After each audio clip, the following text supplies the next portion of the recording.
Welcome back to another episode of the Bryan podcast. On today's show, FlySafair pilots display cool, calm heads during an emergency landing at OR Tambo.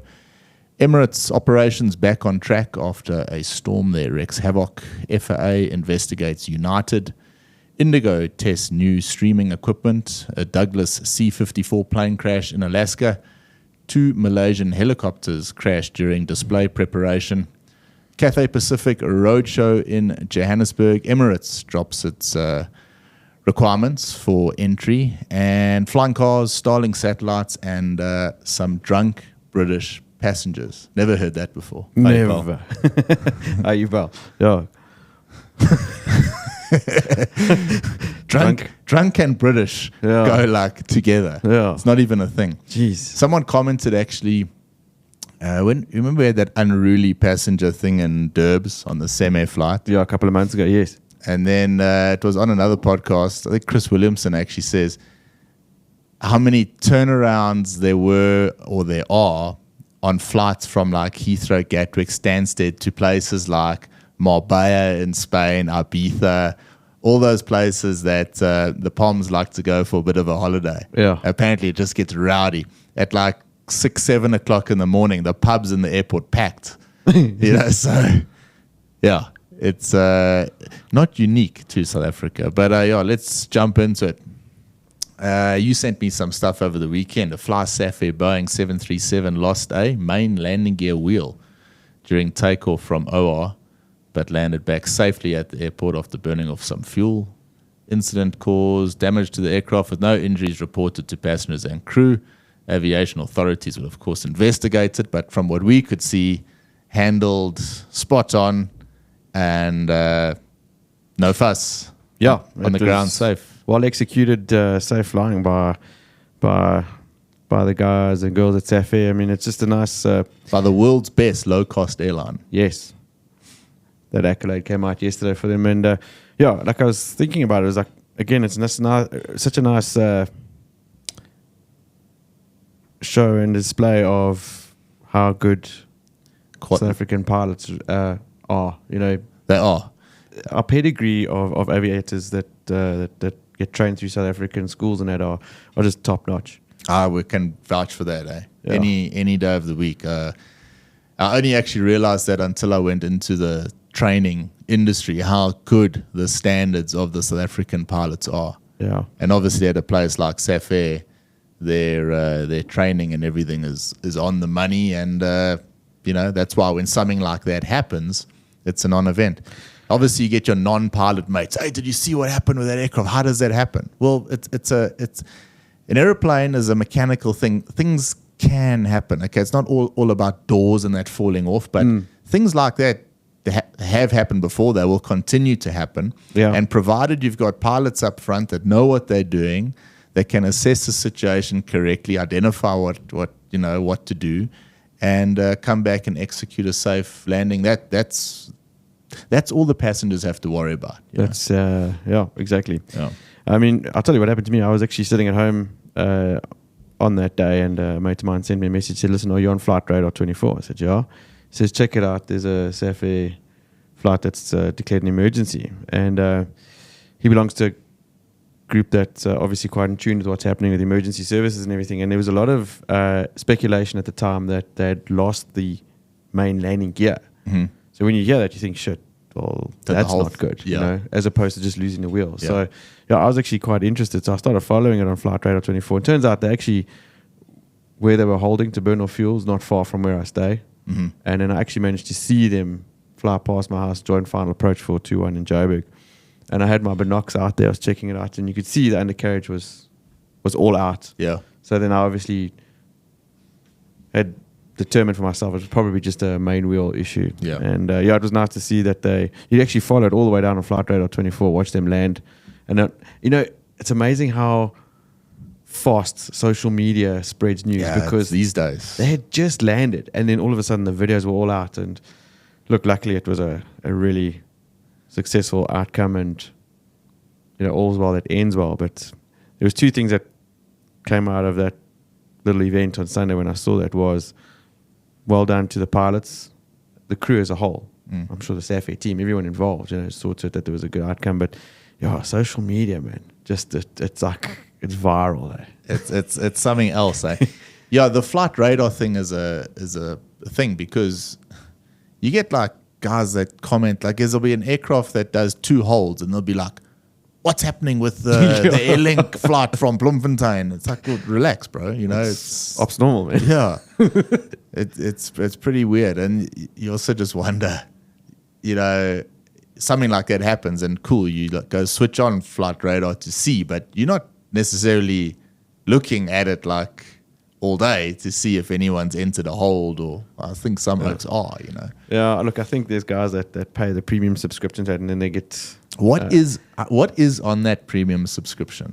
Look, I think you get alerted. Whenever an aircraft squawks 7700, then you get an alert. So hey, there's a flight that's in shit. Check it out. And then, your avid followers that have got nothing else to do, guys that aren't chasing KPIs, can get on there and follow it. Well, that makes sense. I didn't realize that. I thought it was just no adverts. It's a bit clunky, the free version, because those game adverts pop up. It's a bit irritating. But what does it cost out of interest? I don't know. It used to be around $50 back in the day when. No, it's probably a shitload more than that. Yeah, I don't know. Yeah, it must be. I mean, but I have to laugh because a lot of our followers that listened to the show last week when we were talking about KPIs and all this kind of stuff, still said, shit, those guys get a proper KPI for that. True story. Well done, FlySafair. Well done to the crew. Awesome. Emirates, obviously, big challenges due to that storm. Their CEO stood up and said, they didn't handle that as well as they would have liked, but lessons learnt. By the looks of it, things are back to normal. Flight schedules have resumed, and stranded passengers have been rebooked or at least repatriated, despite lingering disruptions. Emirates has cleared the backlog of stranded passengers. So look, it's all done, it's all finished, and no doubt they'll be better equipped to deal with something like that in the future if it happens again. Yeah. Didn't take Dubai long as a whole to sort of recover. I mean, just a few days after the event, there was lots of videos that the streets were clean, places put back together. Well, it's a first world city, right? Yeah, we know that now. The FAA is investigating United Airlines after a video showed passengers in the cockpit of a Boeing 757 mid-flight at high altitude. United has removed 2 pilots from duty and is conducting an investigation due to safety concerns about the unauthorized cockpit access. The incident, captured during a chartered flight by the Colorado Rockies baseball team, is a violation of safety policies and FAA regulations. It was a chartered flight on a United aircraft. It was a charter. Yeah. So on a charter flight, you can get away with stuff like that. I would have thought so, but we've also been out of it for a while, so that's not. They removed those 2 pilots for allowing them in. If Safair are flying around the Springboks on a charter and flipping oxen chair wants to come into the flight deck, are you going to say negative? What's that bulletproof door going to do, bro? Yeah, look, Oxen Chair will take the door for himself if he wants to. Yeah, but I mean, look, that was the best part about charter flying, was the fact that you were much closer to your clients or your passengers than you are as an airline pilot. But obviously, I suppose these days you can't do anything. You can't say anything. Look, that's where, to a large degree, aviation, with all the policies and bureaucracy that's had to be forced into the industry, it's kind of lost a bit of its magic in that sense. Years back when kids were allowed into the flight deck and flight to come and see you, that was awesome. That's what made flying cool. Mm-hmm. I get it. You need these extra safety policies because of all the cuck that goes on, but it's kind of sad that people aren't allowed to visit the flight deck anymore. It is. I suppose if you are watching us with a critical eye, you could critique us and say, but for the past few weeks we've banged on about unruly passengers as well. So yeah, I suppose. So there is a point. But yeah, I wouldn't have thought it would be as much of a factor. I suppose, well, hang on. United were doing the charter. It doesn't mean that United now operates under different SOPs, I suppose. They follow the same SOP regardless if they're doing a charter flight or a scheduled flight. And I think that's probably half the problem. Good point. Yeah. All right. Always make good points. On to the next one. Indigo is testing streaming entertainment on flights between Delhi and Goa. So streaming, you can now access tens of thousands of TV shows, music, games, so all Netflix. the rest. Netflix, whatever you want. Question, are you one of those oaks that watches the in-flight entertainment, or are you sort of loading up your iPad and you're going to watch things on your iPad type of vibe? No, Because I take my own. I load all my own stuff on my iPad because I mean, most of the stuff on the in-flight entertainment stuff you've seen already. Unless there's like a latest release, and I'll check it. And also, some of the TV, they've improved quite a lot. Yeah, no, it's been a while for me. I wouldn't know. They've improved quite a lot. But yeah, I suppose the streaming service it makes sense. So you can obviously log into that streaming service for free and then use that as the in-flight entertainment. I doubt you can use that same Wi-Fi service to boost up your own Pornhub.com or whatever you watch. I don't know. Oh, then I'm not interested. Yeah. Yeah. A couple of prangs this week. Douglas C-54 plane crashed into the Tanana River near Fairbanks, Alaska. No survivors. Plane caught fire, crashing about 7 miles from Fairbanks International. Investigators still trying to work out what happened. And then a video was doing the rounds this week. I'm sure you saw it. 2 Malaysian Navy helicopters praying during a rehearsal. Horrible. I hate seeing plane crashes. Yeah. Killed all 10 crew members on board. No survive. Yeah. No, it's been a wild week. I mean, there was a light aircraft crash. Yeah. Oh, was there one? Yeah, as well. Yeah, in Witbank just the other day. Little aircraft out of Nelspruit, 172, I think. Yeah, unfortunately, there's been a lot of those of late, and you're almost like a bit blasé about those these days.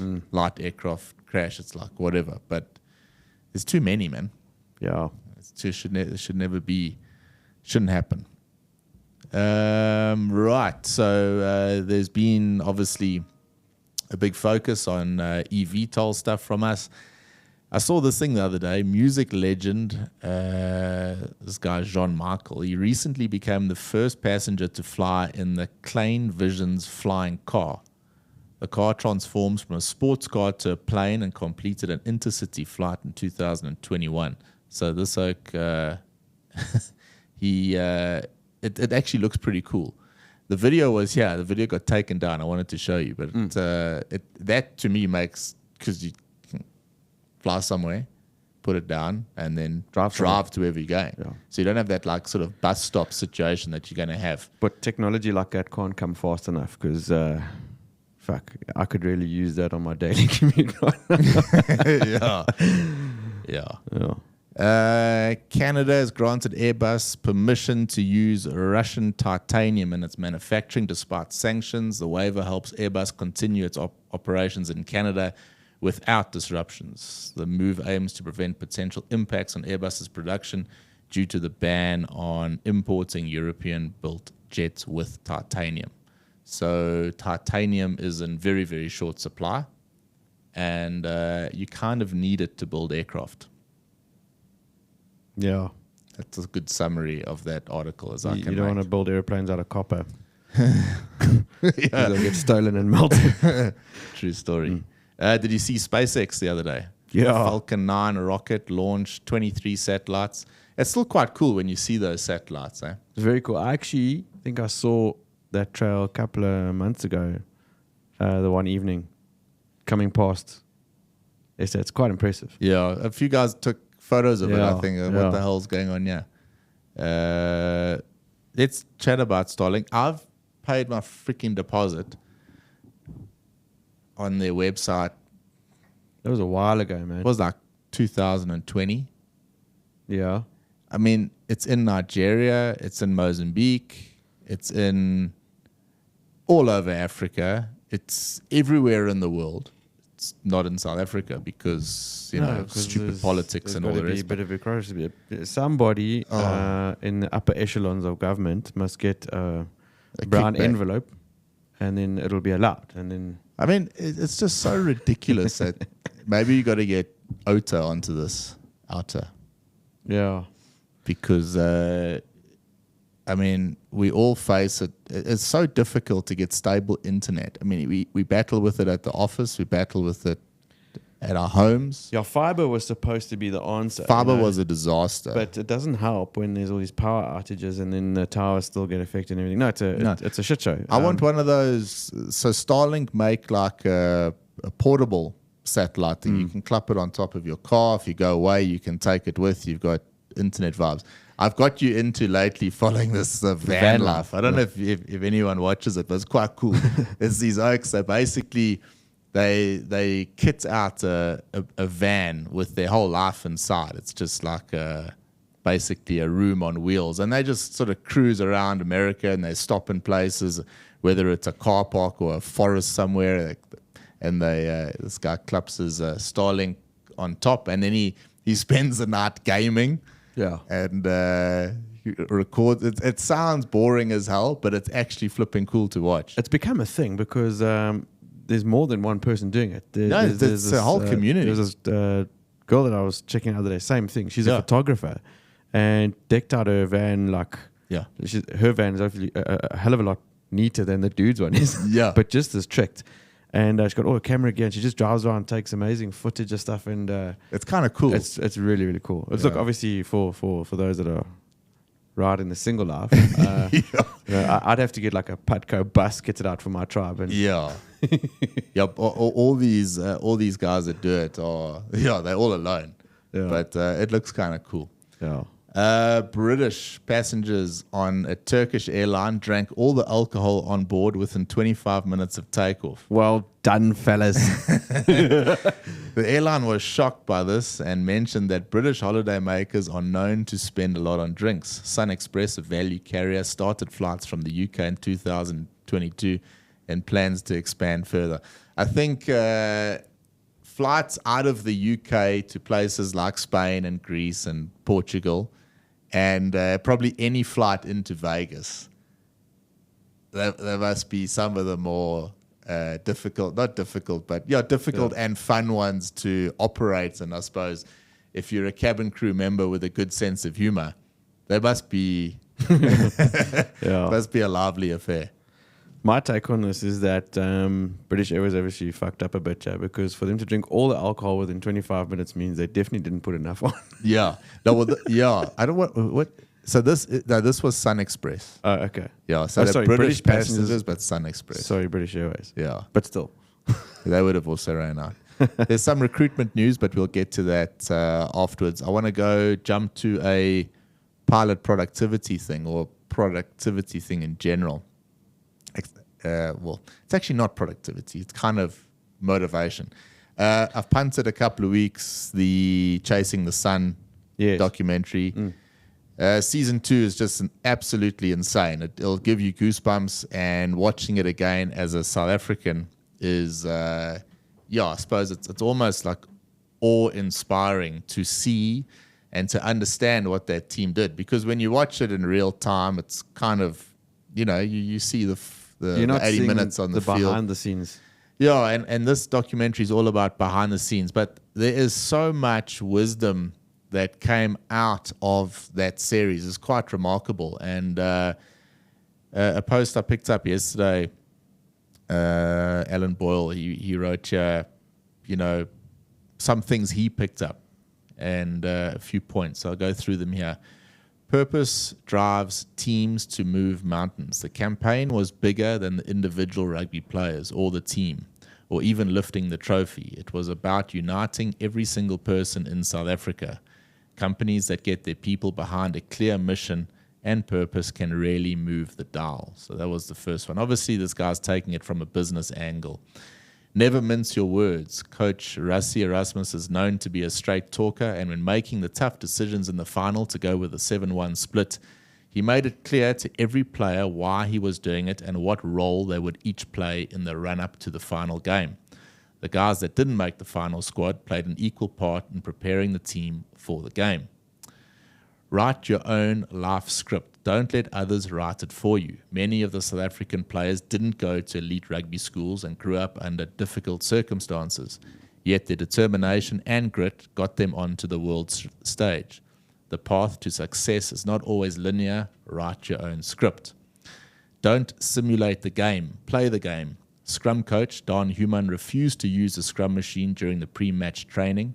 The whole squad got in on the action during scrums. Some say during the book training sessions they were actually tougher than some of the matches. Don't overthink things. Get out and play, even if it's hard to do. When the quiet guy speaks, listen. Peter Steph Toy, a man of few words, delivers a short and sharp halftime talk during the semi-final to light a fire in a team that needed to turn the game around. And the coaching team knew to just listen. Nothing else needed to be said. Leaders need to know when to create the space and just listen. And the last one, my best one here, and this is why I'm shouting out to all the people that listen to us. It's never too late to shine. Dion Fourie, the oldest Springbok debutant, got called up for his first South African game at 36 years old and went on to play 77 minutes of the final, taking over the captaincy role during the game. You may be playing behind the scenes in your company or at work, but there's absolutely nothing stopping you from achieving big goals later in life. Lead when no one is watching.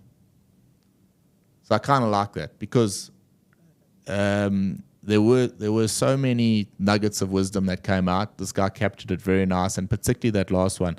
And I know, from our stats, pretty easy to see a lot of the guys that watch us are sort of not the very new generation.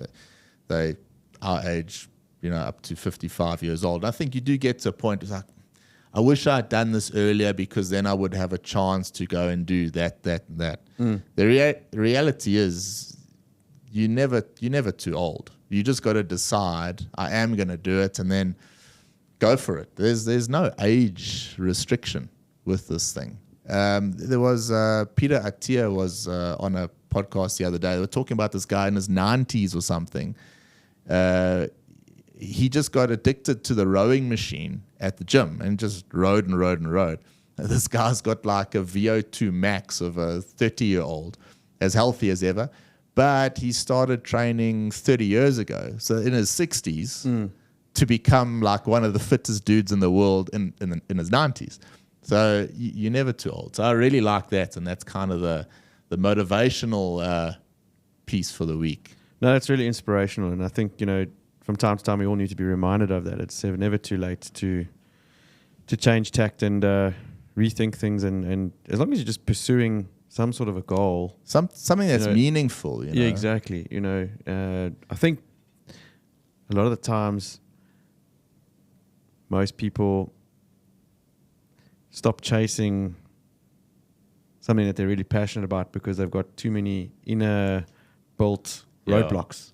And I heard a good piece the other day where someone said, sometimes you just got to get out of your own way and chase that thing that you want. And I like that. Yeah, very important. Dana White always says you've got to know what it is that you want to do. I don't think everyone does. That's half the problem. So if you've got a passion and it's this deep-rooted passion and it's there every day, then you can wake up in the day and then move towards that thing. Yes. So whatever you do, move towards that thing. But I think maybe, not everyone has that. They're not quite sure what that is. So if you don't know what that is, then you need to find that out. Can we jump into some recruitment news? Cathay are coming to South Africa for a roadshow. Experience the gateway to global aviation excellence in Hong Kong with Cathay Pacific. Join our pilot recruitment roadshow in Johannesburg, where you'll have the opportunity to be part of a world-class flight crew team. Discover the legacy of Cathay, an award-winning global airline.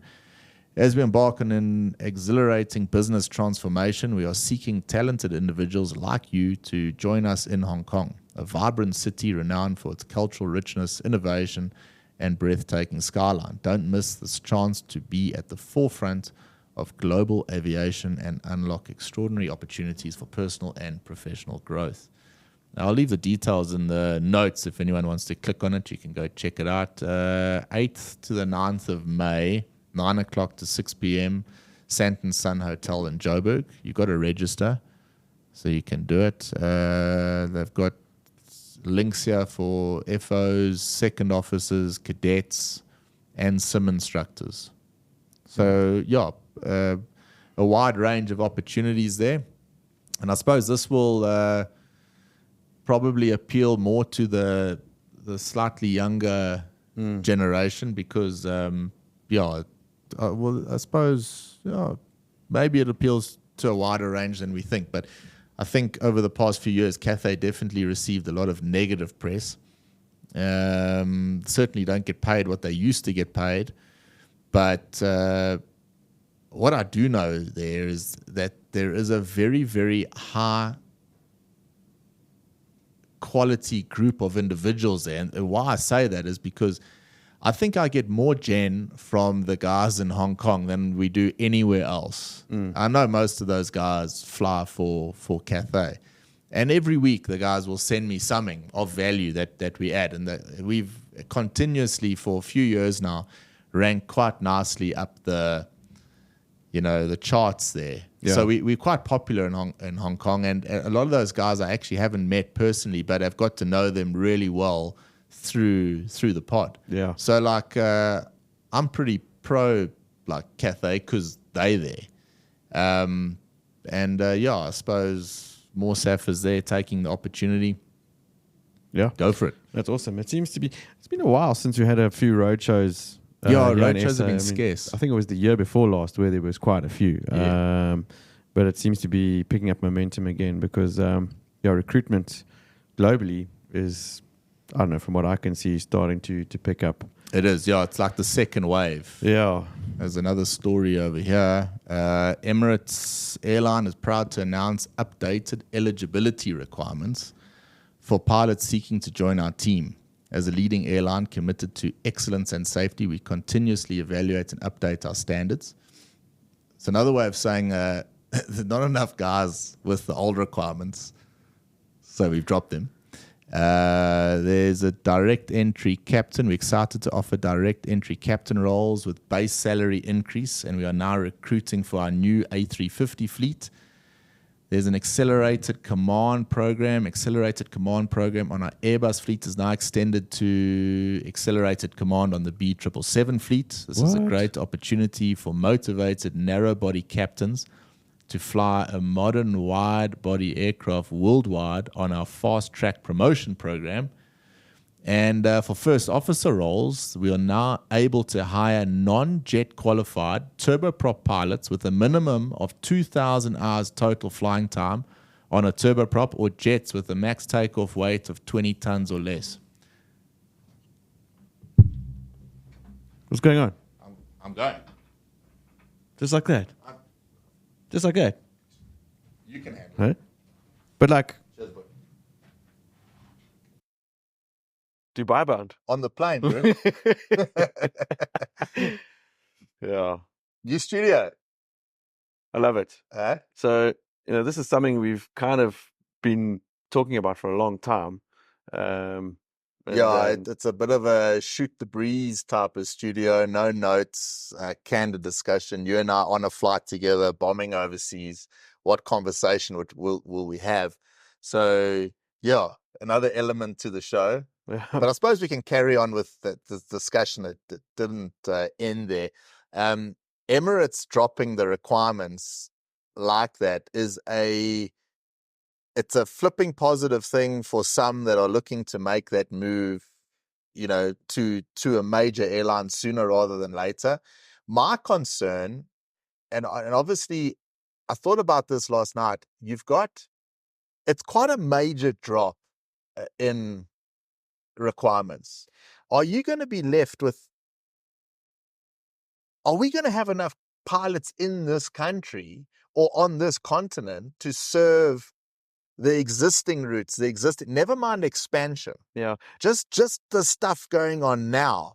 Do we have enough? Will we have enough? That seems to be like a major concern. I mean, I was following a thread the other day and someone made the comment as well, like, it's so obvious now that the days of where you'd be able to kick a tree and 1,000 pilots would fall out, those days are gone.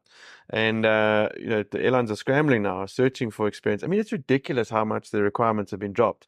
But true that. I mean, are we going to have enough experienced pilots to fulfill the existing charter companies, airlines? Another thing is, like, if you see how many of the flight schools are advertising for flight instructors now, are there enough instructors to even train oaks to fulfill these roles from the bottom? It's it's a big I conundrum. suppose it goes. Another way to think of this is what we're seeing here, certainly with the local airlines in South Africa. You've got sort of older guys that have had a career at Emirates or Cathay already. They've come back. They're now operating here locally. Very experienced, highly valuable to the airline they're flying with, highly valuable to the pilots that are flying with them to learn from these guys. It's that sort of group of guys, the younger generation, younger than us, that are going to be able to sort of right place, right time. A lot of these guys are going to go across to Emirates like single. You know what I mean? Yeah. Different story. It's always been you go with your whole family or the rest. Well, those requirements, when I had that sort of level of experience, I was single. So, you know, you going off, it's so different to what it was for us story. 10 years ago, man. I mean, yes, 10, no, even longer than that, 12 years ago when we were at SACS and there was that big surge of guys that were going across. I think those requirements are less than the requirements we had to get into SACS in 2010. Yeah. To fly a CRJ. Shit, man, when I got my comm, I mean, you had to have like 10,000 hours to get a job on a fucking King Air. So yeah. So we'll watch this closely. And normally what happens is Emirates or someone goes and makes the first move. Remember, they also are, I suppose they're thinking up ahead with Riyadh as well. Yeah. Riyadh will be taking a lot of pilots. So on Riyadh, did you see that there was a post the other day about what they're actually offering now? And I'll actually bring it up. Maybe we talk about it next time. But they've actually released what their sort of offer is. Decent, not so decent. Yeah, okay. Look, I don't think it's okay. It's sort of comparable. But yeah, there seems to be a lot of discussion as to those that have worked in that part of the world before. Like, maybe. I don't know. But look, it's certainly appealing to the youngsters and the guys that are up and coming in the industry. Well, I wonder if this isn't just Emirates trying to get up ahead. Possibly. And do it, because you're likely to then see Qatar and Etihad and the rest follow suit. So we'll watch it. My concern is more to do with you do worry about, having enough pilots around. But anyway, I hope you like the new studio. We've just got it together. There's a bit of work to be done. Still gonna figure out a few things, but I think it's kind of cool. Yeah, I dig it. It's a completely new vibe. Something totally different to what we've had all the years of doing the podcast. And it's not going to replace the formal studio. I need my notes. Yeah, look, this is more suited to a whiskey vibe. So I think we just need to sort that out. And we've got that sorted out, hopefully for next week. So Dave Dobbo is, by the sounds of it, started making some whiskey. So I think this is the place to test it out. Who better to give that a bash? Yeah. Send it to the connoisseurs. Yeah. This is legit. Shot, guys. Thanks, man. Yeah. As always, we'll continue the chat on Patreon. If you want to join us on Patreon, please do so. It's $5. Pretty cheap. You'll be supporting Ryan and myself and help us to keep developing the show, making the studios cooler, making the sound better, the video quality better. It just goes a long way. So thanks for supporting us. See you next week. Bye for now.